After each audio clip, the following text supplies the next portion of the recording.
Bueno, que estemos orando por las misiones y lo que Dios está haciendo, ¿no? Oren por mí, por Betty. El día jueves estamos saliendo rumbo a Rodríguez de Mendoza, donde vamos a pasar 15 días con los hermanos ahí. Estamos con muchas ganas de ver lo que Dios está haciendo. Hace unos meses que no he ido y tengo mi corazón partido en dos. Bueno, en tres realmente. En cuatro. Bueno, quisiera estar en muchos sitios a la vez, ¿no? Quisiera ser como, en ese sentido, como Dios omnipresente, pero no lo soy. Lo bueno es que cuando yo viajo sé que están en buenas manos, ¿no? Isaías capítulo 1. Hemos llegado a la parte final de este capítulo. La semana pasada llegamos hasta el versículo 20, pero vamos a empezar esta noche dando un repaso de lo que hemos visto en todo el primer capítulo. Muy oscuro para ustedes. Dice que si pueden prender las luces blancas, por favor. Y vamos a orar. Hay otras también. Hay dos, gracias. Ok, vamos a orar. Señor, gracias por tu palabra. Queremos que tú nos enseñes esta noche. Queremos glorificarte, no solo con música, sino con nuestra actitud, con nuestra capacidad de captar lo que nos quieres decir a través de tu palabra. Gracias por los que siempre vienen, gracias por los nuevos también. Pedimos para que puedan sentirse en casa esta noche con nosotros. En el nombre de Jesús oramos. Amén. Bueno, hemos visto, capítulo 1, que el pueblo está mal, el pueblo está en pecado. El pueblo piensa que por ser castigado, por pasar por momentos difíciles, que Dios ha abandonado a su pueblo. Están quejándose realmente de Dios y por eso Dios empieza a también dar argumentos para explicar por qué están pasando por ese tiempo y por qué van a pasar también por un tiempo duro, según las profecías no solo de Isaías, sino de otros profetas como Jeremías y otros como Ezequiel, etc., ¿no? Ellos piensan que Dios no ha sido fiel. Según ellos, ellos sí habían sido fiel al Señor. ¿Por qué? Porque seguían yendo al templo, seguían ofreciendo holocaustos, y no poca cantidad, sino muchos holocaustos y de buena calidad, sí, según ellos. Entonces, según ellos, nunca habían dejado al lado al Señor. Sin embargo, están en aprietos. Y por eso dicen, Dios no ha sido fiel para con nosotros. Y Dios empieza a hablar con ellos. Muy importante porque, interesante, ¿no? Ellos están pasando por tiempos difíciles. Dios dice que ellos están mal, aunque ellos seguían yendo al templo fielmente. La música buena, los holocaustos, alta gente, el templo repleto con personas, siempre. Eso es lo que hemos visto en la primera parte del capítulo. Por ejemplo, versículo 2 hasta 4, esos versículos dice, así dice el Señor: ustedes, los cielos, oigan, y tú, tierra, escucha. O sea, Dios está diciendo con esas dos frases, yo veo todo. Si está pasando debajo del cielo, yo lo veo. Si está pasando en la tierra, también lo veo. A veces yo me olvido de eso. Cuando me conviene, me olvido. Según mis criterios, ¿no? Dice Dios aquí, escucha. He criado hijos, los he visto crecer, pero ellos han pecado contra mí. El buey conoce a su dueño y el asno conoce el pesebre de su amo, pero Israel no entiende. Mi pueblo no tiene entendimiento. Hay gente pecadora. Eso es triste, ¿no? Cuando Dios dice, ay. Yo también digo, ay, ay, ay. Yo hablo con mis hijas en inglés. Pero ayer Ana mi hija me dice, papá, tú eres un poco gracioso porque tú no sabes en inglés, pero cuando manejas y te quejas, todo sale en castellano. Creo que en cualquier idioma entendemos, ay, ay, ay. Y aquí Dios dice, Hay gente pecadora, pueblo bajo el peso de la maldad. Hay simiente de malvados, hijos corrompidos que han abandonado al Señor, han provocado la ira del Santo de Israel, le han dado la espalda. Bueno, no voy a meternos mucho en eso porque ya lo han estudiado hace unas semanas. Es para recordar. Versículo 6 dice, de la punta del pie a la cabeza no tienen nada sano. Todos son heridas, hinchazones y llagas abiertas, que nadie ha curado, ni vendado, ni limpiado con un ungüento. Versículo 10. Príncipes de Sodoma, oigan la palabra del Señor. Pueblo de Gomorra, no es Gamarra, sino Gomorra. Escuchen la enseñanza de nuestro Dios. El Señor dice, ¿para qué me sirven muchos sacrificios? Estoy harto de holocaustos de carneros y de la grasa de animales gordos. No me agrada la sangre de bueyes, ni ovejas y machos cabríos. Imagínense qué fuerte, qué duro escuchar la gente de Jerusalén que Dios les diga, o de que los llame Sodoma y Gomorra. Esos dos lugares que fueron destruidos por la maldad que existía en ellos. Y ahora Dios dice a Jerusalén, Sodoma y Gomorra. Versículo 13. No me traigan más ofrendas inútiles. El incienso me repugna. No soporta la luna nueva, ni el día de reposo, ni las reuniones que convocan. Sus fiestas solemnes son inicuas. Mi alma aborrece sus lunas nuevas y sus fiestas solemnes. Son para mí una carga insoportable. Cuando ustedes tienden las manos hacia mí, yo apartaré de ustedes mis ojos. Y cuando multipliquen sus oraciones, no las oiré, pues tienen ustedes las manos llenas de sangre. Esa parte también vimos esta parte de la semana pasada. O sea, parece que la actitud de la gente ha sido más o menos, sí somos pecadores, pero no somos tan malos porque siempre colaboramos con Dios.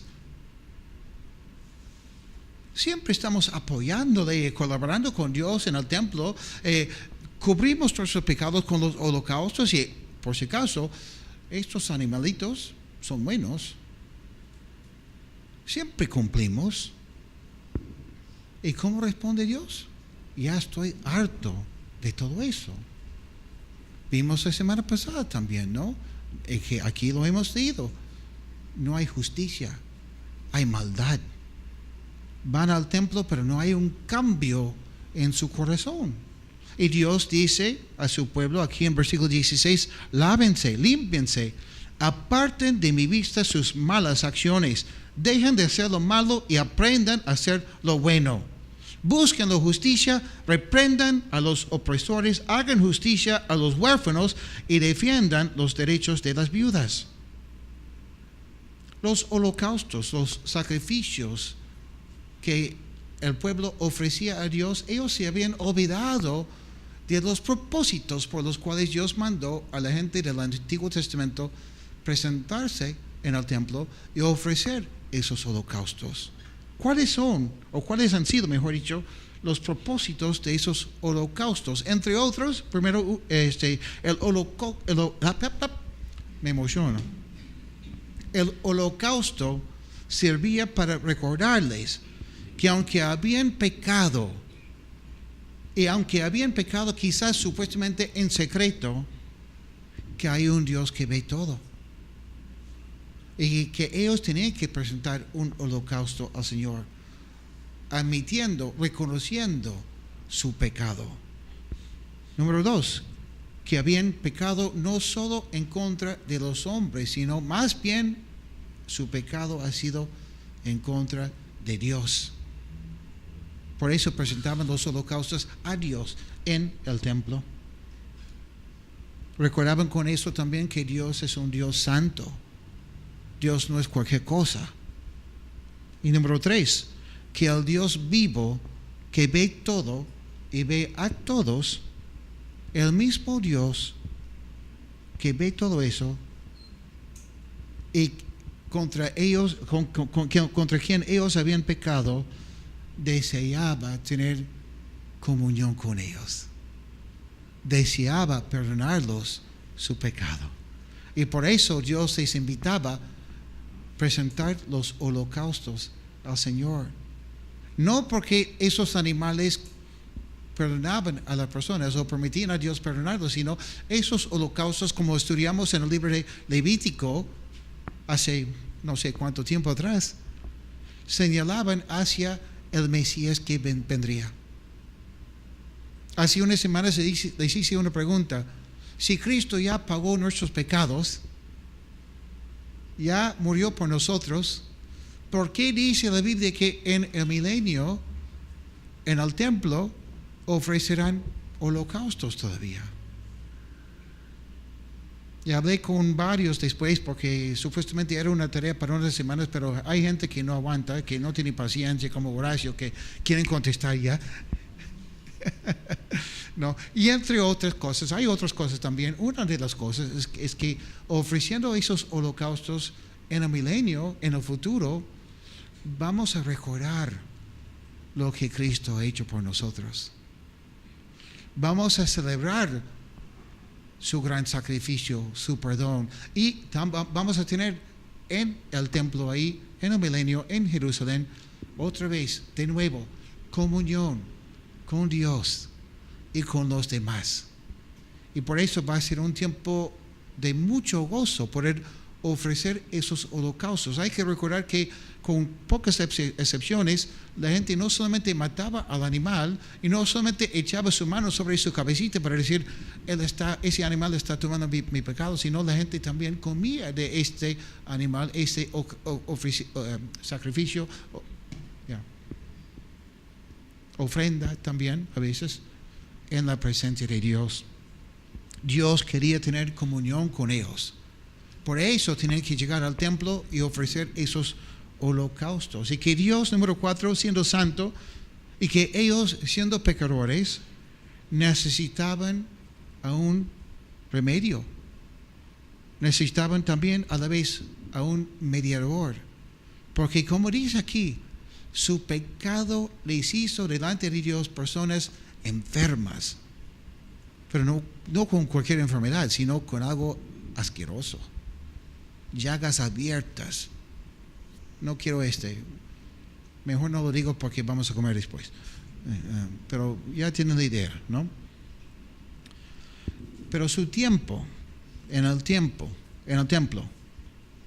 de ese pueblo se había convertido en nada más que un rito, y que el templo se había convertido en un club social para ellos. Y nada más. No buscaban servir al Señor, no buscaban la restauración, más bien buscaban quedarse bien. ¿No? Cuando Dios empieza a castigarles, ellos sienten que Dios les había fallecido. Yo no sé qué pasa conmigo esta noche, que Dios les había fallado. Sin embargo, ellos estaban confundidos y rebeldes, como repito, ¿no? Enfermos. Y lamentablemente pasan cosas muy parecidas hoy en día. La gente religiosa muchas veces es gente confundida y enferma, hablando de la parte espiritual. Cuando comparamos lo que dice la palabra de Dios con lo que cree y lo que vive la gente religiosa, y por si acaso los ateos y los agnósticos son recontra religiosos también. Cuando comparamos lo que dice la palabra con lo que cree y lo que practica la gente religiosa, nos damos cuenta que hay mucho que está mal. Y cuando la gente intenta mejorar lo que ve que está mal, en vez de lograr algo positivo, casi siempre termina peor. Por ejemplo, en mi juventud, no soy tan tío por haber sido hippie en los Estados Unidos, aquellos que no se bañaban, que tenían su pelo largo, aunque yo tenía pelo largo, aunque no lo crean, que andaban sin zapatos, ¿no? Yo no soy de esa edad, pero yo tenía gente alrededor que sí. Crecí con esa filosofía también. Y era bien conocido que la gente de esa generación decía, amor, amor, amor. Y por si acaso, ¿quién me ha robado mi sleeping, mi bolsa de dormir? Y los que procuraban vivir en el amor terminaron mal. Los que buscaban un éxtasis consumiendo las drogas terminaron esclavos a la droga. Y después pasamos por un tiempo cuando muchos estábamos preocupados, molestos por lo que existía en ese tiempo en Sudáfrica, que era apartheid, que era... Dios nos está llamando. Que era en Sudáfrica una gran marcación, una gran diferencia entre la gente negra y la gente de otras razas. En los años 70, muchos de los jóvenes de mi país estábamos molestos y luchando, por decirlo así, desde lejos, con ese sistema de gobierno de Sudáfrica que discriminaban a la gente negra. Y pensamos, si cambian eso, ese país va a ser mejor. Y hoy día, los que son de la raza negra de Sudáfrica están peor que en aquellos tiempos.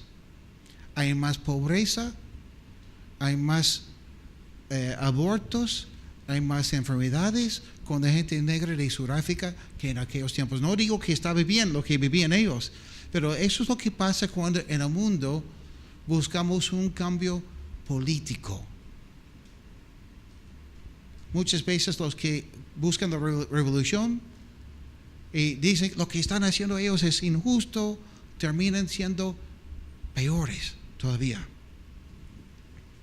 Los políticos, los que buscan cambios sociales, los que buscan cambios también personales, o los que simplemente dicen no vale la pena buscar ningún cambio, hay que vivir feliz. Voy a la fiesta y terminan ellos viviendo una vida muy superficial o peor, ¿no? Y la iglesia que no busca a Dios y no sirve a Cristo termina igual o peor. La gente termina equivocada y decepcionada con los cristianos que no viven una fe verdadera. No nos damos cuenta de lo que estamos haciendo. No es que la historia se repite, es que nosotros repetimos la historia. Hay una diferencia, ¿no? Bueno, eso es lo que me ha pasado. En estos días Betty ha sacado su brevete para conducir y me sorprendió cuando ingresamos. El que recibe tus documentos a todos, me parece, te dice suerte. Salí de aquí y le digo, Betty, si necesitas suerte no mereces manejar, ¿no? Israel se había olvidado de cómo era realmente amar y servir al Señor. Todo se había vuelto una religión para ellos. Es bien cierto que cuando uno sirve a Dios hay luchas. Hablamos un poco de eso anoche en la reunión de oración. Pero también es cierto que aquellos que no sirven al Señor tienen más luchas todavía. Y no tienen con quién pasar esta vida que puede aconsejarles y darles la paz del Señor, ¿no? Entonces, ¿qué dice Dios aquí? Tenemos que limpiarnos. Eso es lo que Dios manda. Cambiar nuestra forma de pensar y nuestra forma de vivir. Versículo 17 dice algo sorprendente quizás para muchos. Aprender a hacer lo bueno. Aprender a hacer lo bueno. ¿Y por qué es sorprendente? Digo yo, porque muchos opinan que todos al final somos buenos y solamente hay que sacar la parte buena. La Biblia dice lo contrario, dice que todos somos pecadores y que ni siquiera sabemos cómo hacer lo bueno. Eso no ocurre naturalmente. ¿Me entienden? Pones a dos niños chiquitos en un ambiente con un solo juguete y van a darse cuenta que tiene que aprender a hacer lo bueno, tiene que aprender a compartir, tener paciencia, porque nacemos en pecado. Y no solo es que tenemos que aprender a hacer lo que es correcto, lo que es bueno, sino que muchas veces ni siquiera sabemos lo que es bueno. No solamente es falta de hacerlo, sino no sabemos qué es lo que es bueno. No sabemos por dónde empezar. ¿Y por qué? Porque la Biblia nos enseña, Jeremías nos enseña que nuestro corazón es engañoso y perverso. Jeremías nos enseña así.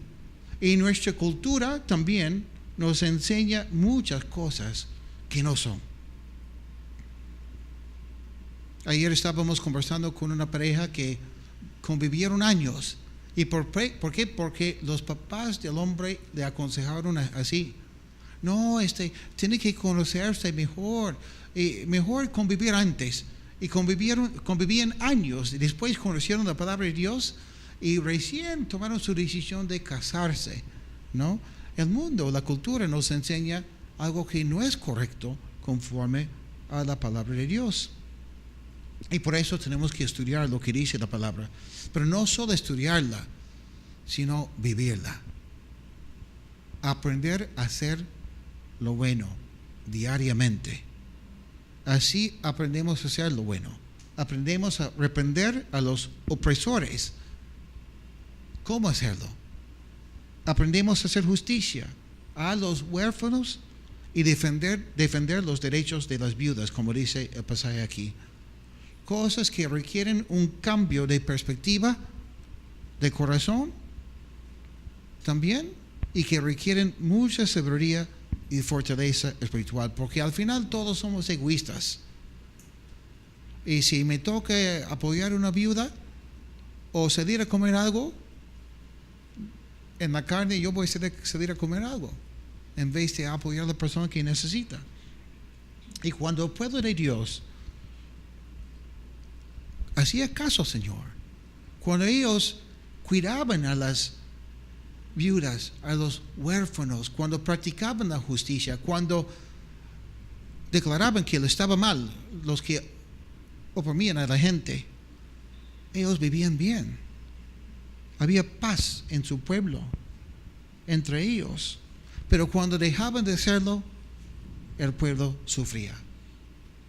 En nuestro mundo de hoy requiere también que nosotros como cristianos, escúchenme, que seamos responsables. Responsables por nuestras vidas, las decisiones que tomamos, y responsables por lo que pasa en nuestra familia y en nuestra iglesia. Eso va completamente en contra de la cultura nuestra. Nuestra cultura nos enseña a esquivar casi cualquier responsabilidad. Hablamos de ese tema con varios hace unos días también. Hasta influye esa cultura en la forma que hablamos, en nuestro idioma, el castellano. Por ejemplo, nunca decimos rompí el vaso. ¿Qué es lo que decimos? Se rompió, se cayó el vaso. Mira, nadie quiere asumir la responsabilidad. Hasta la forma que hablamos demuestra nuestro deseo de esquivar.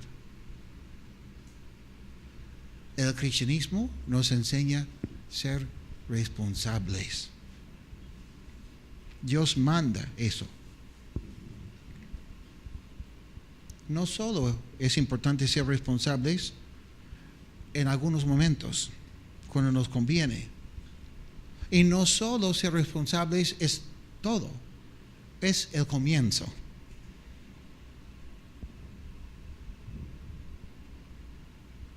¿Responsables en qué sentido?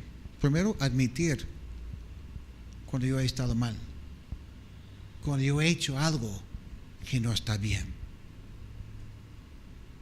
Y aquí Isaías no está hablando a la gente que no había conocido a Dios.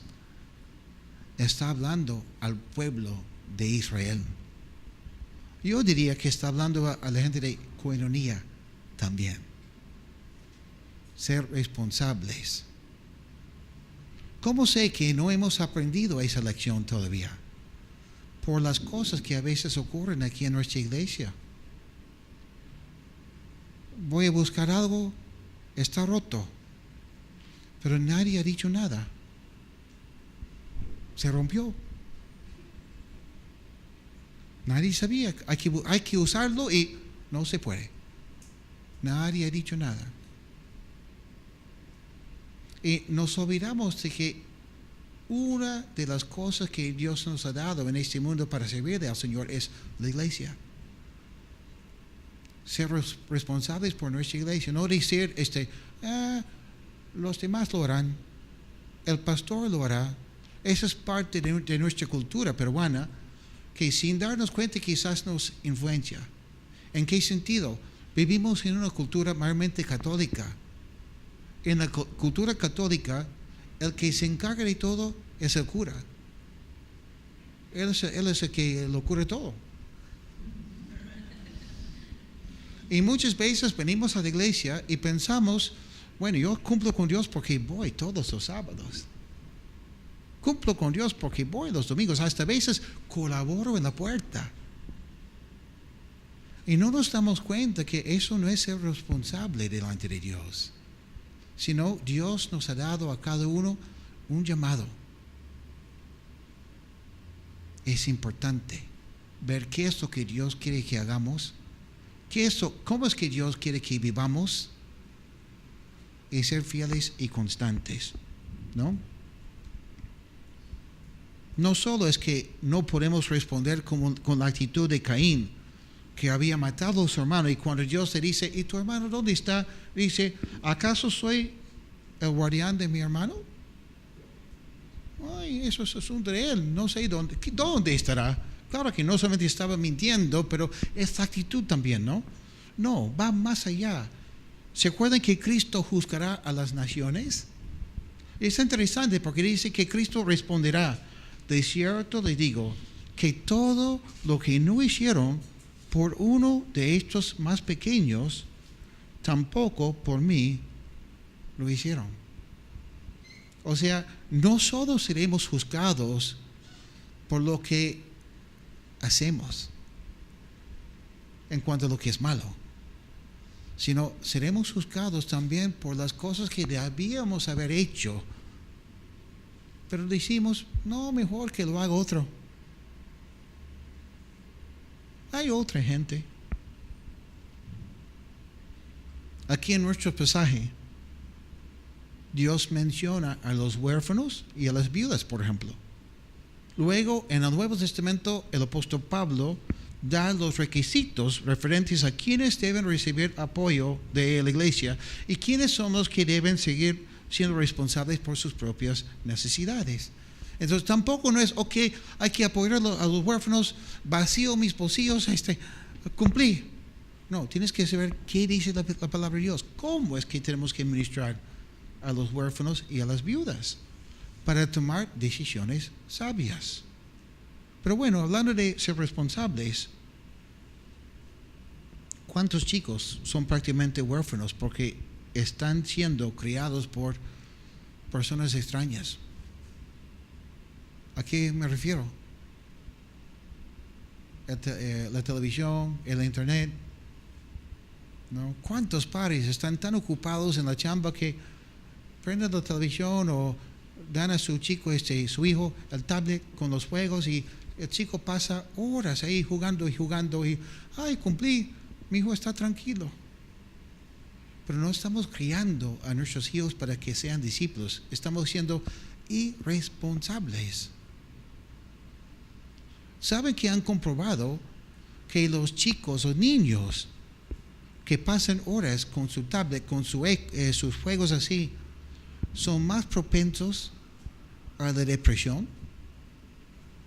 ¿Saben que son más propensos también a suicidarse? Y pensamos, ay, para que esté tranquilo, para que yo pueda hacer mis cosas, mejor le doy mi tablet y para jugar. Además, esos chicos se vuelven más rebeldes y más frustrados. Y si no me lo creen, que casi llega a ser una adicción, quítale a tu hijo su aparato un tiempo. y van a ver que tienen una lucha ahí.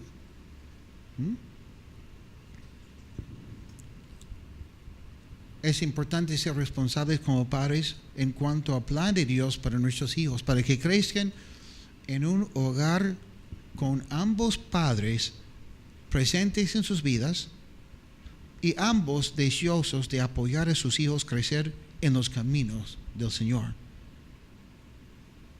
Ok, Brian, qué bueno que lo dices. Qué bueno que soy soltero. Esa parte no me corresponde a mí. O soy casado pero no tengo hijos. O mis hijos ya son grandes. También somos responsables por lo que hacemos con nuestras vidas. El negar el egoísmo, el materialismo de este siglo. No, el mundo nos presiona. Nos hace sentir bien si lo tenemos. Y si no lo tenemos, pasamos tiempo buscando cómo obtenerlo. Cuando la Biblia dice que tenemos que buscar primeramente el reino de Dios y su justicia. Unos versículos que son claves. Versículo 18, que ha sido nuestro versículo de memoria. Si no lo han memorizado todavía, pongan empeño. ¿Ya? El Señor dice, vengan. ¿Cuándo? Ahora. Y pongamos las cosas en claro.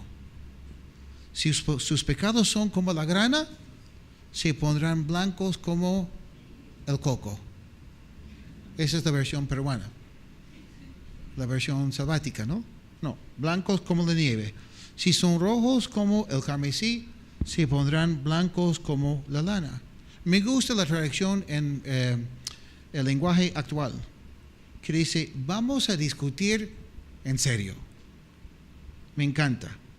Hay dos ideas expresadas aquí con esa frase, vamos a discutir algo en serio. La primera idea es que Dios invita a su pueblo a razonar. O sea, pensar bien las cosas. La fe cristiana es una fe razonable. Eso es importante. Dios nunca nos dice hay que dejar el cerebro afuera cuando ingresan a la iglesia. La segunda idea es que Dios nos invita a su pueblo después de razonar y como parte de razonar también, dejar una vez de discutir con Él y empezar a hacer lo que es correcto. O sea, ok, ustedes piensan que yo he sido infiel, he sido fiel. Ustedes son los que han sido el problema. Ahora dejemos ese asunto atrás. Esa es la idea también. Ok. He dicho que la fe cristiana es una fe razonable, que es muy distinta a la fe cristiana que las demás creencias, filosofías o lo que enseñan en otras religiones. Los mormones, por ejemplo, su fe no es razonable.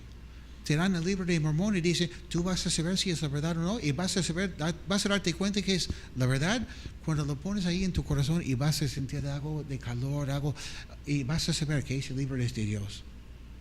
Eso no es razonable.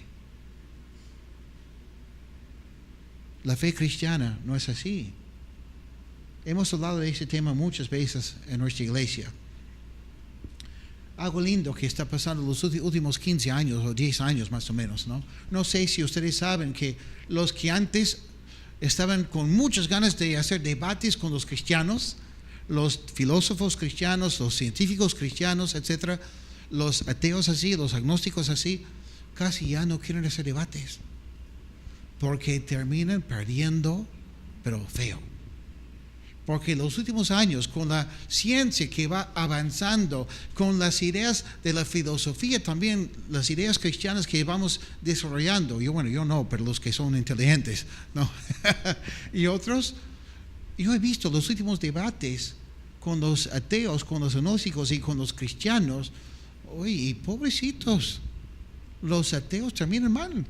Y por eso ya no quieren hacer debates. ¿Y por qué? Porque la fe cristiana es una fe razonable, es una fe lógica, es una fe que tiene respaldo, tanto en la parte filosófica, en la parte de la ciencia, en la parte que es la arqueología y las otras áreas también.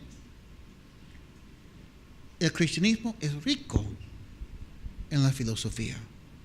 No, es más que rico, es único en su posición, es única. Pero el problema de los israelitas aquí, en este pasaje, no ha sido un problema de la falta de fe o de la fe de ellos tampoco. El problema de los judíos, los israelitas aquí, es que pensaban que Dios los había abandonado. Que era posible y preferible alabar a Dios, pero alabar a otros dioses a la vez. O sea, tener una fe bíblica, pero superficial. Dice Dios que el problema es que es el pecado y que ese pecado que hay en ellos es tan pronunciado, tan profundo, que es como el carmesí, es como el color rojo. Yo no sé si en algún momento alguien aquí se ha equivocado y ha lavado una prenda blanca con algo rojo. Terminas con una prenda rosada, ¿no? Todos se dan cuenta. Mire el chico en el colegio con las medias rosadas. ¿No? El color rojo en sí es fuerte. Y en esos tiempos, para tener un color bien fuerte, rojo así, carmesí, metían su tela, cualquier cosa así, su ropa, en ese color 2 veces, para que impregnaba ese color en su ropa. O sea, imposible sacarlo.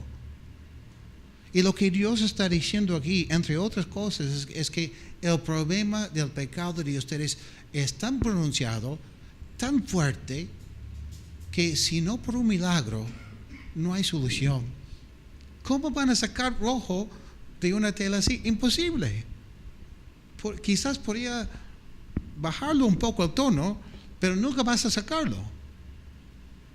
Y Dios dice a ellos, mira, este pecado, como el color rojo, se va a volver blanco como la nieve. O sea, va a pasar un milagro con el pueblo de Israel. Y obvio que eso puede pasar con nosotros también. Está profetizando lo que venía a ser Cristo. Y qué lindo es eso, porque el contexto de ese pasaje nos enseña que lo que Dios hará no lo va a hacer con una sola persona, ni con unas cuantas personas, sino con todo el pueblo de Israel en el futuro. Y ahora es interesante porque no es que Israel siempre ha sido así. Ellos tuvieron su momento hace no mucho tiempo, relativamente hablando, cuando el pueblo estaba muy bien. ¿Se acuerdan cuando Salomón empezó su reinado, construyó el templo y ofrecieron holocaustos, cantidad, y Dios estaba tan contento con el pueblo y con el templo que no podían seguir ministrando en el templo porque el Espíritu Santo bajó ahí y era poderoso? Y todo el pueblo contento al servir al Señor en ese momento cuando se inauguró el templo. Pero aquí en ese primer capítulo de Isaías, Dios llama a Jerusalén Sodoma y Gomorra, al pueblo que había sido fiel. Y luego dirá varias veces en el libro de Isaías que ellos están cometiendo adulterio espiritual. Eso también es el problema de muchos hoy día. Muchos han empezado bien en su caminar con Cristo. En un momento conocieron a Cristo y las cosas cambiaron. Qué sorprendente, qué emocionante, qué lindo cuando tú predicas a una persona y tú ves que la persona va cambiando. Pero qué desalentador, qué triste cuando tú ves que esa persona después de un tiempo se va enfriando y ya esos cambios ya no hay. Es más, ha vuelto a lo que antes vivía y quizás a veces ha vuelto a lo que es peor. Un tiempo se congregaba la persona con tantas ganas, llegaba temprano, llegaba a todos sus cultos y ahora quizás llega de vez en cuando, ¿no? Y las cosas ya no están bien. La persona tiene otras prioridades. quizás nunca ha dicho, yo no creo en Jesús ya. Pero busca servir a Dios y servir a otros dioses a la vez. Hasta es capaz de sacrificar todavía. Colabora a veces, ¿no? Yo recuerdo que hace años en la iglesia en los Estados Unidos, un hombre decía que no tenía tiempo para ir a la iglesia porque trabajaba tanto, pero una vez al mes dejaba su sobre. Y no es porque no podía llegar porque estaba enfermo ni nada así, eso se entiende, ¿no? Sino porque no tenía tiempo. Pero decía, pero soy buen cristiano porque doy mi diezmo. O sea, estaba sirviendo a los dioses, ¿no? Y lo digo no porque yo estaba buscándole, porque sino porque después de unos meses o un año más o menos se arrepintió. Y él mismo dijo, yo estaba sirviendo a varios dioses. Qué triste cuando vemos que la semilla de la palabra que fue sembrada nunca llega a la profundidad o que nunca lleva fruto en la vida de la persona. Y después de un tiempo ni siquiera penetra a su vida. Es a esa gente que Dios habla en este capítulo, versículo 18, lo que hemos leído. Promete, dice, si sus pecados son como la grana, se pondrán blancos como la nieve. Es una gran promesa, es una gran oportunidad para los judíos y por supuesto para nosotros también. Y dice algo lindo también, versículo 19 dice, y 20 también dice, si ustedes quieren y me hacen caso, comerán de lo mejor de la tierra. Pero si no quieren y son rebeldes, serán consumidos por la espada. Sí, la boca del Señor lo ha dicho. Algunos discuten, pero no es justo. Bueno, Dios dice así. Es su palabra. Si ustedes obedecen, claro que no somos salvos por obras. Es por gracia, por medio de la fe. Sin embargo, si no hay arrepentimiento, si no hay un cambio, si no hay obediencia, hay que cuestionar si realmente hemos conocido al Señor.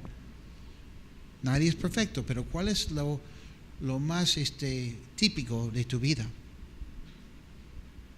¿Recuerdan cómo era la persona cuando servía al Señor? ¿Recuerda cómo era el templo de Salomón al inicio?